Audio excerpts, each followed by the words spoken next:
everyone, and welcome to New Trials of Podcast. I'm Preya. And I'm Melanie. The New Trials of Captor Sakura, Syaoran, and Friends is a popular ongoing fanfic by Wishluv, and it's based off of Clamp's Captor Sakura. And in each episode, we'll do a deep dive of a new chapter. Let's get into it. So, Melanie, have you ever been to any winter-themed dances? I'm trying to think because I feel like middle school we had quite a few dances. I know we had a Halloween. I know we had a Valentine's Day, but I don't think we had one around the holidays. I don't think. Oh, no, because we didn't even really do winter formal or anything like that at my school. That really wasn't a thing. So, how about you? So I never really went to school dances until my senior year, but recently I got the chance to go to the Yule Ball. Melanie is like, she has her hands as if she wants to strangle.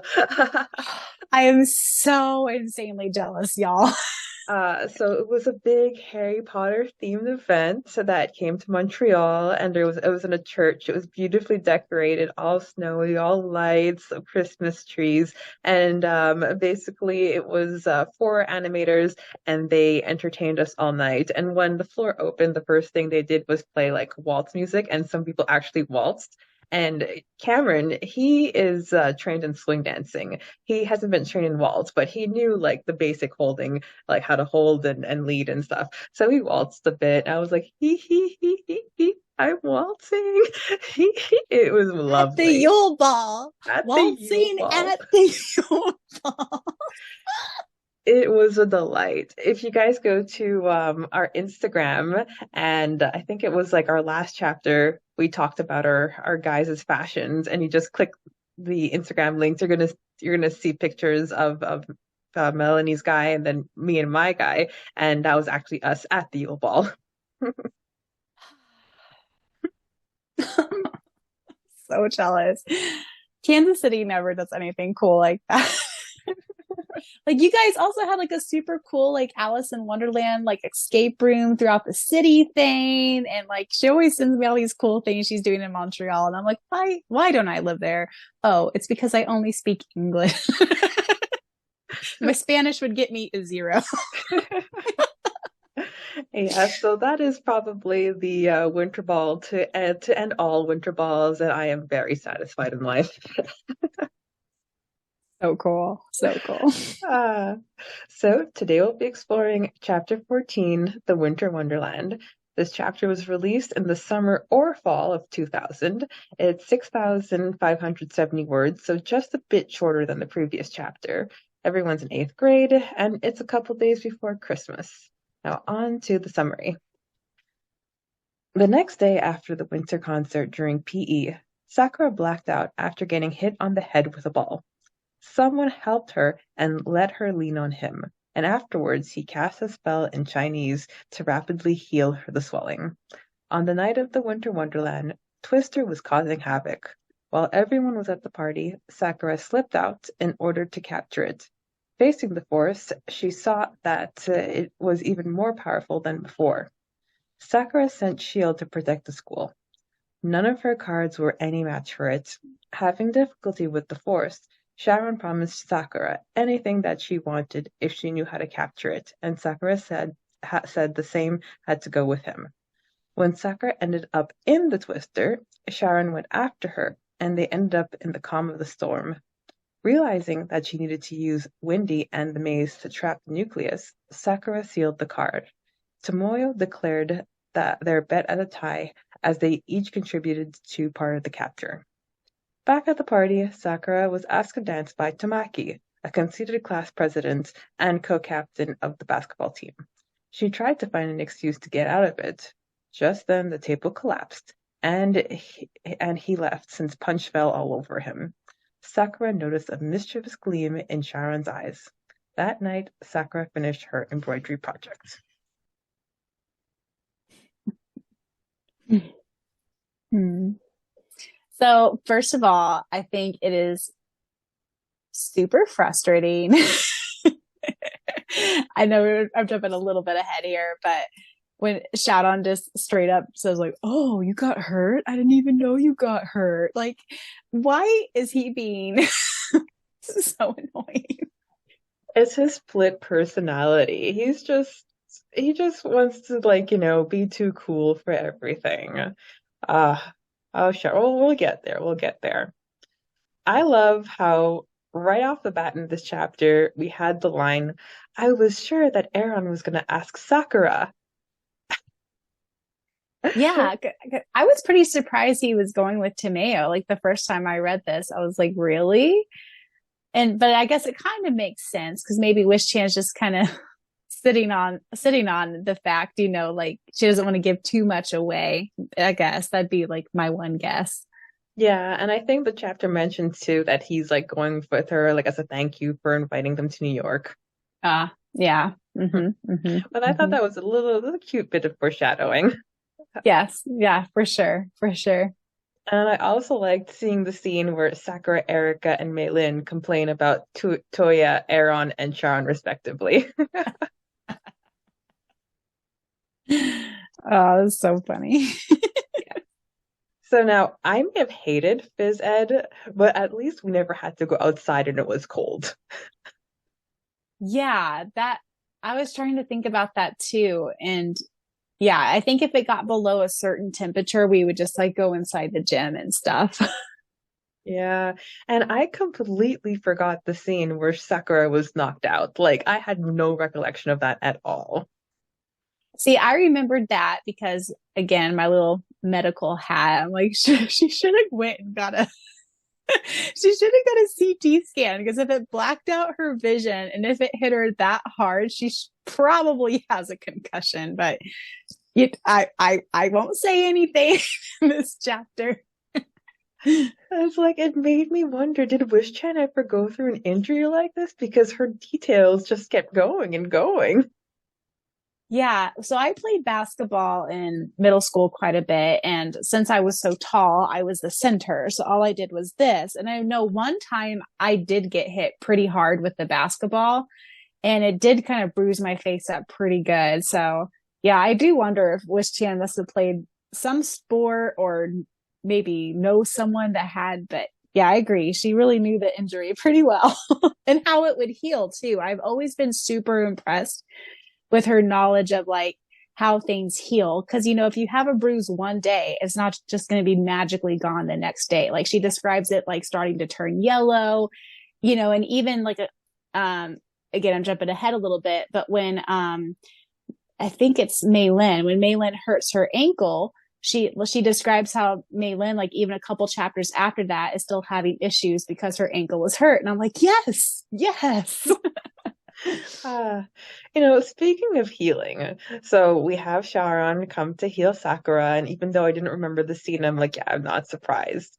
So my question to you is, if Sharon has the ability to heal, how is that different from when Sakura uses the heal card on him?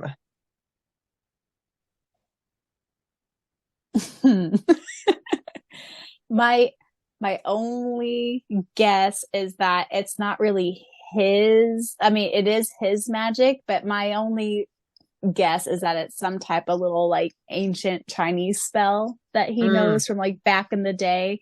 And I think it's maybe just a generic healing spell for injuries, whereas what Sakura does is actually use her life force in order to help the other person's life force. Like I don't know. That's Yes. I co-sign. I totally agree. I'm jumping on that too. That totally makes sense. Yeah. But I did also love the part where Erica called Aaron out. It's like, well, if you ever got bruised, you would wear a whole bunch of makeup and concealer to hide it. I just love that Wish Chan knew his characters so well, even this early on. Is just fantastic. Yes, it's like, it's exactly who Aaron is. Yeah, like even in arc 4, I'd be like, yeah, he would 100% put on makeup. So we get the announcement that there's a big storm coming up. And I just want to say your news announcer voice is on point. And like the media reporters, they all speak with the same kind of cadence in order to like so that they don't lose the audience's attention. And you totally nailed that. Why, thank you, Priya. I appreciate that input coming live from Kansas City. I wanted to be back in the day when I wanted to be all sorts of other things. I thought about being a newscaster for a little while. So I would always practice my newscaster voice in the bathrooms and stuff. Well, now it's going to be memorialized forever. Yes. Uh, so we're moving on. We're at the dance. And I thought it was a bit sad that like Sakura wasn't having a good time just because she didn't have a date. It's like she was just moping and it's like, oh, everybody has somebody or mostly everybody has somebody but me. And I'm like, no, sometimes like I went to prom without a date. I went with my friends and we had the best time. And personally, I think we had a better times than people who like went with dates. But yeah. But the thing is, though, it did give her the opportunity to slip out and fight the Twister. Exactly. And did you notice Tomeo put her in white again? Oh, that's true. That's the second time in this arc. First we saw it in the Halloween, and now we see it again Mm-hmm. at Christmas. Yeah, Mm-hmm. well, Sakura is always Tomoyo's angel.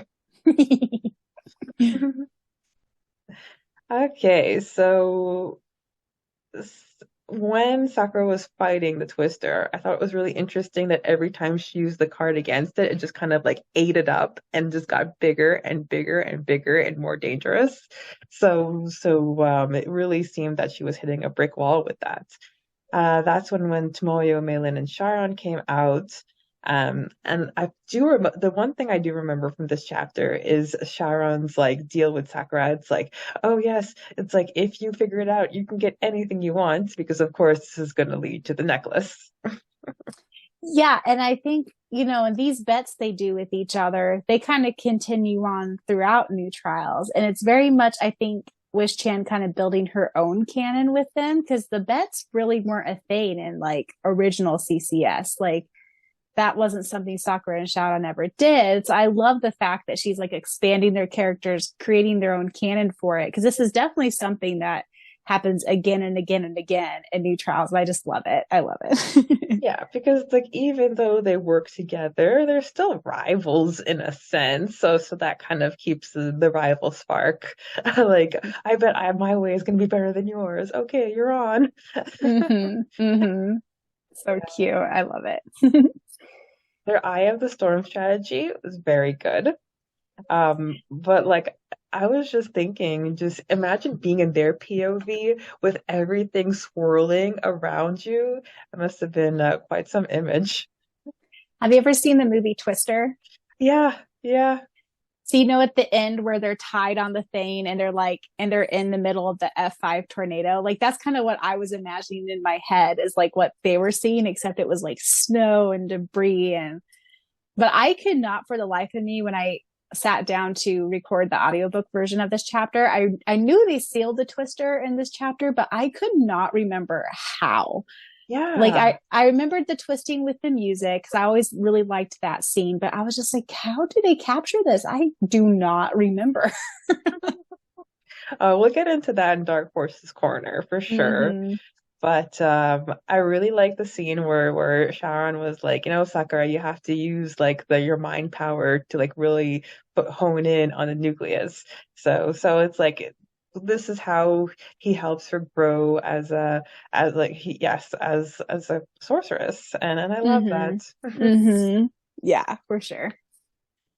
So after they catch it and like Tomoyo's just talking, did you notice her line about how the best couples argue with so I think Tomoyo says that all the best couples argue with the exception of Romeo and Juliet. Did you notice that drop?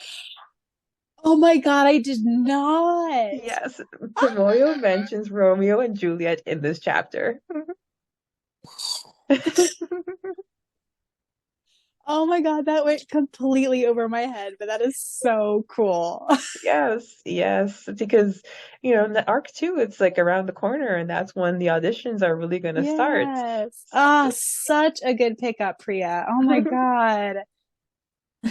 Uh, back to the dance, we get our introduction to Domaki, aka Aki.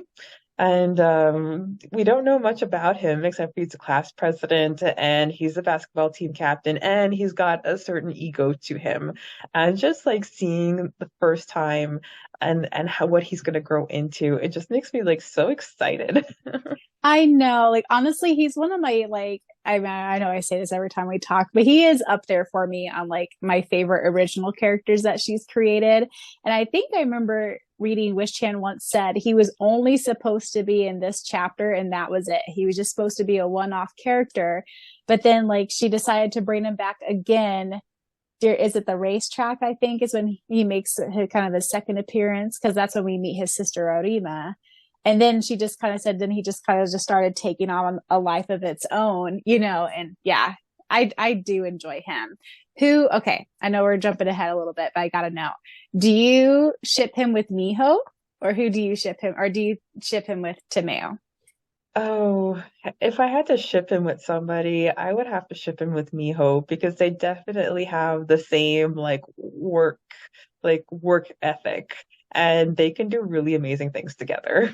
Yes, 100% agree. 100% agree. And I think he idolizes Tomeo too much, and so I think there would be a bit of a power balance Yeah. there because I think Tomeo could just walk all over him. She'd say jump and he'd say how high. Oh yeah, no, for sure, for sure. And the thing is though, I think we did see them on a date ish. And like Mm-hmm. because when he couldn't be the model in Mm-hmm. the fashion show, she's like, "Okay, but you can be my date." But she was just networking the whole night and he was just like twiddling his thumbs, poor guy. I love that section of arc 4 because it's basically like Tomeo just getting back at Iro the whole time. Again, sorry guys, I know we're jumping clear ahead, but like I love that when Tomeo just is in her vengeance era. I just love it. I personally thought that the prank that Syaoran pulled was pretty mean, but his reaction and boyish grin and gleam in his eyes, okay, okay, that made me weak. Oh man, it's just me continuing to be frustrated with him because it's like, so do you like her or do you not? Because you need to pick a side. Because to me, like, if you are trying to say you don't like her, it's not your place to try to keep guys away from her. Like, that's not right. But Yeah. but it is, it is cute. But I can't help. Like, I feel like teenager me would have loved that, but now that I'm older and in my 30s, I'm like, no, don't hold her back. Yeah, and it's like honestly, if somebody had another point of view of this chapter, you would guess that Aaron and not Aaron, but Erica and Sharon were dating because they have phone calls. He asks her about flowers. He's taking her to the dance. Mm-hmm. They actually had to mention like Aaron was teasing Erica. It's like, oh, have your boyfriend hold the books, and it's like he's not my boyfriend. So Mm-hmm. it's not like Mm-hmm. if they've established a relationship or anything like that. But Mm-hmm. I don't know. I can't imagine like having Sharon on the phone at night and no, it's just she just doesn't seem the type. I could this I was pretty weirded out by that. Uh, Yeah, he just doesn't seem like he'd have much to say on the phone. yeah, it's like I think he's just more of a listener than a talker because like when he was asking her about her flowers, like she's like, "Oh, how did you know?" And he's like, "Well, you said that on the phone." So he definitely takes notes, mental Mm-hmm. notes. But Uh-huh. yeah, I'm glad that this like Sharon Erica pairing doesn't go on for that much longer. Yeah. Yeah, me too. You have anything else to say about the chapter? I don't. Okay, so lots and lots of dark forces to discuss. So Sakura uses Windy, but it makes the twister worse. She uses Watery, but then that just turns to ice. We do get to see her use the shield to protect the school. She uses fiery, but doesn't have an effect. Now, and the same goes for the stone. That was when she used the earthy, and it actually trapped the twister for a little bit, but in the end, the twister just crumbled it down to make itself stronger. And if it wasn't for that Eye of the Storm idea, I don't know how they would have captured this force because everything that they threw at it, it just turned out to be stronger. Why don't we say the twister was trapped by the maze and the windy destroyed the nucleus, I think is what was Chan meant to say there. Why don't we say the nucleus was trapped by the maze and the wind with the windy, the nucleus was destroyed, ? Because Syaoran was trying to say his idea of the trap was maze, and whereas I about called her Luna. Whereas Sakura was saying that her idea to destroy the nucleus was her idea. So since they used both the nucleus idea and the maze idea, therefore they both won the bet. Yeah, I really, really like the wide range of Sakura cards and even like the Dark Forest cards. Well, yes, a lot of them didn't work, but she got there eventually. So, speaking of the twister, the fan art spotlight is by our Facebook group member Joyce, aka Shia Chen. This is the second time we're using one of her drawings. And she shared this image with us back in 2015. And even though it's not based on a specific chapter, scene in this chapter, it was inspired by Arc 1. And just the way that Sakura's hair is twisting, I'd like to imagine that this is Sakura and Syaoran in Twister. And that's why this is my fan art spotlight. This girl, she is insanely talented. Like, she has so much talent. Like, this is truly just a beautiful artwork. And I would love to see more New Trials fan art from you, Joyce. Like, you're just so insanely talented, girl. Mm-hmm.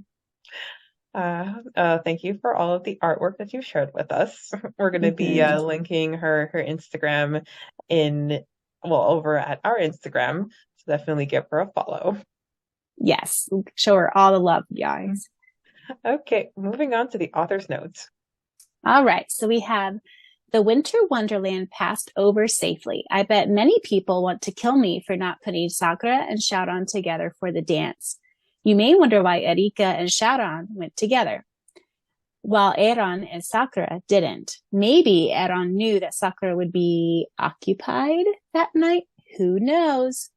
And gee, I wonder why Sakura's eyes were fine the next day after she got kicked by the ball. Nudge, nudge. Syaoran, hey, what? Who says it's me? And the next chapter will be the CCS's crew's White Christmas. Now I leave you to solve the mystery of Tomaki's accident. Oh, that's really cute. It was Chen. She's like, oh, you guys must hate me, but she does it anyway. What's the story without conflict? I can tell, even at this age, she probably watched Korean dramas. That's really cute. Well, the Winter Wonderland went off without a hitch, and then the next chapter is going to be Christmas. I know that in real time we've passed Christmas, but you get to enjoy it even longer with New Trials and this podcast. Heck yes. Get some hot chocolate, put on your favorite Christmas jammies, and join us next week. Yes, you have been listening to New Trials, the podcast, where it must rain for there to be a rainbow. You've been listening to New Trials, the podcast. Please be sure to check out the audiobook version of this fan fiction that is narrated by Melanie that you can find anywhere you can find this podcast. Also, please be sure to check out the Facebook fan page for New Trials, where a big part of our discussions happen nowadays. We also now have a Gmail link at ntthepod@gmail.com. Please be sure to send us any specific chapter questions you would like us to discuss or questions in general. And be sure to stick around next week when Preya and I discuss Chapter 15, Pain, Shining Star.